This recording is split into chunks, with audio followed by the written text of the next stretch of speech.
Amigos, os concílios, eles são assembleias de autoridades da Igreja Católica que são convocadas para deliberar e decidir questões de importância doutrinária, disciplinar ou administrativa.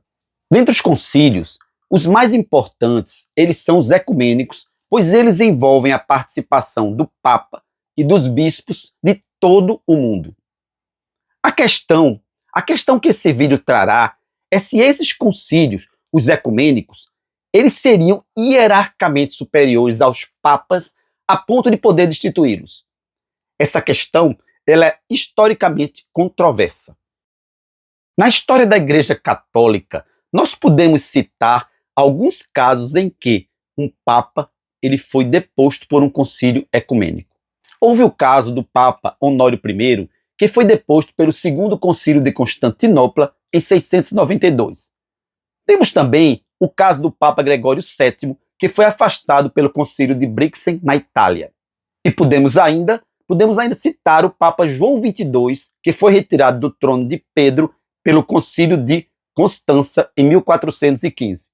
Mas estariam essas deposições em consonância com o direito canônico?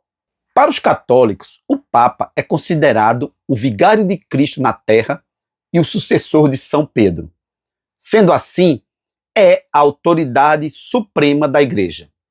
A doutrina católica, ela ensina que o pontífice é infalível em questões de fé e moral quando fala de forma oficial. Em tais situações, ele se expressa como alguém com autoridade vinda diretamente de Deus. Então os concílios, eles devem sim obedecer ao Papa e não vice-versa. A questão que se levanta é o que fazer quando um Papa vem cometendo reiterados erros. Na história, infelizmente, nós tivemos muitos papas que fizeram absurdos. O Papa Bento IX é um exemplo. É fato que o Papa pode realmente cometer erros e pecar. A história da Igreja está repleta de exemplos de papas que se envolveram em escândalos ou se comportaram de maneira totalmente inadequada para o cargo que ocupavam. Por isso, alguns teólogos argumentam que, em situações extremas de crise e desordem, a ação de um concílio para resolver a questão da sucessão papal pode ser justificada. Essa é a posição, por exemplo, de Andrea Grillo.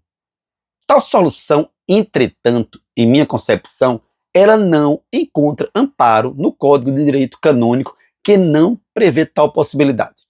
Sendo assim, mesmo os concílios ecumênicos, na minha concepção, eles não têm o poder de destituir um papa.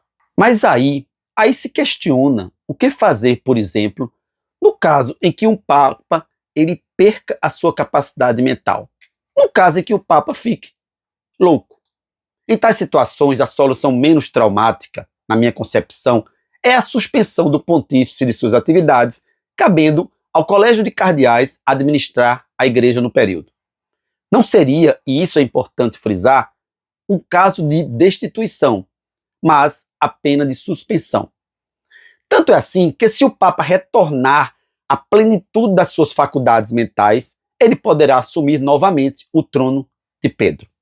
É isso aí, pessoal. Valeu!